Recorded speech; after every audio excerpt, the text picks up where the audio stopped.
जय हिंद। देखिए, डीआरडीओ द्वारा विकसित तपस ड्रोन के बारे में समझते हैं। ये पहले सर्वेलांस ड्रोन था, अब इसे हमला करने के लिए तैयार कर दिया गया है। ये अभी बेंगलोर में हो रहे एयर शो का ऊपर से एरियल सर्वेलांस किया है। इसका नाम तपस है। तपस का फुल फॉर्म होता है tactical airborne platform for aerial surveillance. तो टैक्टिकल का मतलब होता है कि बहुत ज्यादा दूरी नहीं, कम दूरी तक के लिए ये होता है। छोटे हमले को अक्सर लोग टैक्टिकल के नाम से हम लोग इसे जानते हैं। इसकी विशेषताओं के बारे में समझते हैं। ये एक्चुअल एक सर्वेलांस ड्रोन के रूप में इसे विकसित किया गया था, लेकिन अब इसे आर्मर ड्रोन के तौर पे तब्दील कर दिया गया। अमेरिका भी प्रेडिटर जो ड्रोन बनाया था वो पहले सर्वेलांस के लिए बनाया था, निगरानी के लिए। अब उसको क्या कर दिया, उसमें मिसाइल वगैरह लगा के हार्ड पॉइंट जोड़ के उसे घातक हथियारों से लैस कर दिया। आज दुनिया में सबसे ज्यादा तबाही वही मचा रहा है। तो ये जो हम लोग का तपस ड्रोन है, रुस्तम 2 का ये एडवांस वर्जन है, तो ये अब हमला करने के लिए भी तैयार रहेगा। इसे डीआरडीओ ने विकसित किया और बनाने की जिम्मेदारी एचएएल हिंदुस्तान एरोनॉटिक्स लिमिटेड को दे दिया। वो अपनी प्रोडक्शन फैसिलिटीज में इसका विकास करेगी और तेजी से इसे आगे बढ़ाएगी। इसके नंबर मतलब आर्मी, एयरफोर्स, नेवी सबके लिए इसका प्रोडक्शन को आगे बढ़ाया गया। लगभग 76-74 के आसपास में इसका नंबर को अभी मांगा गया है, हालांकि और इसके नंबर्स को बढ़ाया जाएगा। शुरुआती परीक्षण इसका कर्नाटक में हुआ था। कर्नाटक के शुरुआत में इसका कोलार में परीक्षण हुआ। दूसरा परीक्षण जो पूरा बढ़िया से ट्रायल किया गया वो चित्रदुर्ग में। ये अक्सर क्वेश्चन पूछेगा, चित्रदुर्ग कहाँ है? कर्नाटक में। हालांकि पहले भी मिसाइलों के परीक्षण के लिए हमारे पास उड़ीसा का व्हीलर द्वीप, जिसका नाम ये कलाम द्वीप हो गया, उसके ऊपर है चांदीपुर और यहाँ पोखरन। ये 4 जगह याद रखिएगा, मिसाइलों के परीक्षण के लिए यह जगह है। इसके बारे में अब समझते हैं। देखिए, इसकी लंबाई जो है वो 31 फीट है। इसकी लंबाई को 31 फीट रखा गया है, जबकि इसके डैनों की चौड़ाई को 67 फीट रखा गया है। यानी इसका डैना जो है विंग स्पैन ज्यादा है।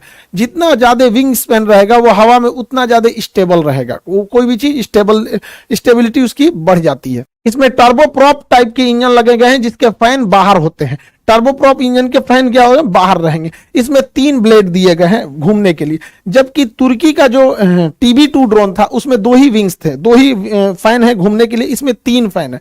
जो तुर्की ने पूरी दुनिया में हल्ला कर दिया कि उसी का ड्रोन सबसे बढ़िया है, उसका जो ड्रोन है उसमें 2 ही विंग लगे हुए हैं।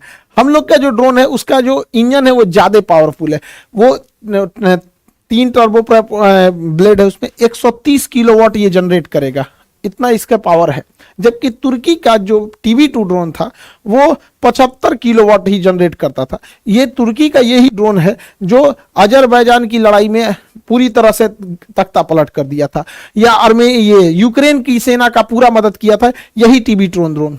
इस ड्रोन की जो सर्विस सीलिंग है, जब ऊंचाई होती है उसे सर्विस सीलिंग टेक्निकल भाषा में बोला जाता है, 35,000 फीट है। 35,000 फीट पे कमर्शियल जहाज उड़ते हैं। इसका मतलब ये जहाज की हाइट पे उड़ेगा, छोटे मोटे चीज नीचे से पकड़ भी नहीं पाएंगे। यहाँ पे इंडोरेंस जो है इसमें कितने देर तक उड़ सकता है? ये तो 18 घंटे की इसकी इंडोरेंस क्षमता है। रेंज जो है ये 1000 किलोमीटर तक जाकर हमला कर सकता है। यहाँ पे इसकी रफ्तार 350 किलोमीटर प्रति घंटा बताई गई है यहाँ पे। अभी इसकी रफ्तार, इंजन और स्मूथ होंगे। इसके खाली वजन, केवल मतलब जो जहाज का वजन है, इस ड्रोन जो है, इस ड्रोन का अकेले वजन 1800 केजी है, लेकिन यह ले जा सकता है 350 केजी का पेलोड। यहीं से इसकी एडवांसमेंट चालू होती है कि 350 केजी के हथियार को ये ले जा सकता है। जबकि तुर्की का जो TB2 ड्रोन था वो महज 150 केजी के ही वजन को ले जा सकता था। 150 केजी में वो 2 से 3 मिसाइलें ही ले जा सकता था, जिस वजह से उसे बार बार वापस आना पड़ता था। दूसरा, ये एक राफेल में मतलब 50 राफेल खरीद, इसको एक राफेल में ये 50 ठो आ जाएगा। और तगड़ा, इतना खतरनाक, जिसका कोई अभी रेट डिस्क्लोज नहीं होता है ये डिफेंस के चीजों की, इसलिए हम लोग इसका अंदाजा लगा सकते हैं, लेकिन ये बहुत सस्ता होता है। इसका रेट अभी किसी को एक्चुअल नहीं पता होता। तो 350 केजी का ये हथियार ले जा सकता है, TB2 ड्रोन से ज्यादा ले जा सकता है। हालांकि तुर्की भी अपने ड्रोन्स को एडवांस कर रहा है। इन ड्रोनों में हार्ड पॉइंट लगाए जाएंगे, 4 हार्ड पॉइंट्स लगाए जाएंगे, 2 इस विंग्स पे, 2 इस विंग्स पे। हार्ड पॉइंट उसे कहते हैं जहां पर हम हथियारों को अटैच कर सकते हैं। तो इसमें 4 हार्ड पॉइंट लगा दिए जाएंगे जहां से हम हथियारों को अटैच कर सके और फिर उससे हम लोग फायर कर सकते हैं। ये ड्रोन ज्यादातर काम आते हैं टैंक्स वगैरह को उड़ाने के लिए यहाँ पे। और हम लोगों ने टैंक को उड़ाने के लिए पहले से ही ऑलरेडी मिसाइल डेवलप कर लिया है, Helina missile. Helina missile tanks के लिए एकदम घातक साबित होती है। अब हेलिना मिसाइल अकेले का वजन 50 केजी है।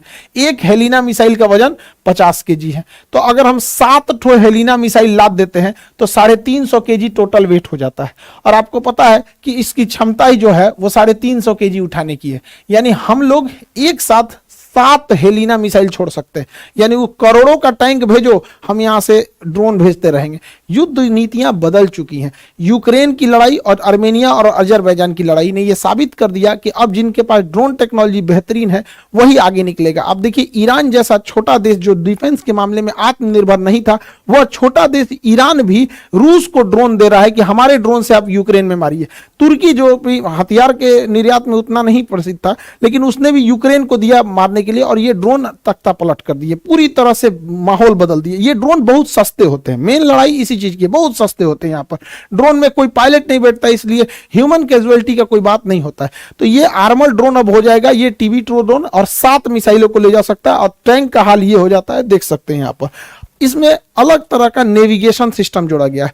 दुनिया के जितने ड्रोन हैं, जो मतलब ज्यादातर ड्रोन, जैसे TB2 ड्रोन हो गया और ईरान का ड्रोन हो गया, ये GPS का प्रयोग करते हैं, और GPS की कंट्रोलिंग अमेरिका के पास है। तो हम अपना आंख अमेरिका को नहीं दे सकते हैं। तो भारत ऐसा है कि क्योंकि हमारे पास इसरो ने गगन सैटेलाइट सिस्टम छोड़ दिया, तो ये उस ड्रोन को रास्ता दिखाने का काम गगन करेगा। और गगन ऑलरेडी ट्रस्टेड है, हमारी नेवी यूज करती है, एयरफोर्स पहले से यूज कर रही है, जहाज हमारे इंडिया में जितने उड़ते हैं वो गगन को यूज करते हैं, जितने भी ट्रेन्स वगैरह का एग्जैक्ट लोकेशन के लिए भी हम लोग गगन का ही प्रयोग करते हैं।